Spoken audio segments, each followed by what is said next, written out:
انت شليت من عندنا زيت حق التهابات السطر. ايوه. تحسس كان فيك ساعة عليه. اكيد كيف والله. كيف شفت نتيجته؟ نتيجة روعة جدا جدا.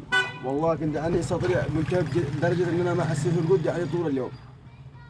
استخدمت علاجات، استخدمت هذا ولا قطع شيء. يعني هذا أمانة. ايوه امانة صدق. كنت اطرش دم بس يعني ما كنت ارقد بالمرة. بس لما استخدمت هذا الزيت اقسم بالله العظيم يعني امانة صدق. والله افتهمت، حسيت يعني ساعة حي دخلت دفية داخل صدري. ايش توجه رسالتك للغير؟ انصح كل اي واحد صدري بيوجعه ولا بيلتهبه اللي يستخدم هذا الزيت. من عند والله بهارات. ما يندمش لاخر عمره. من عند بهارات بالمعرفة. مهارات بالمارش مع الدكتور محمد مارش.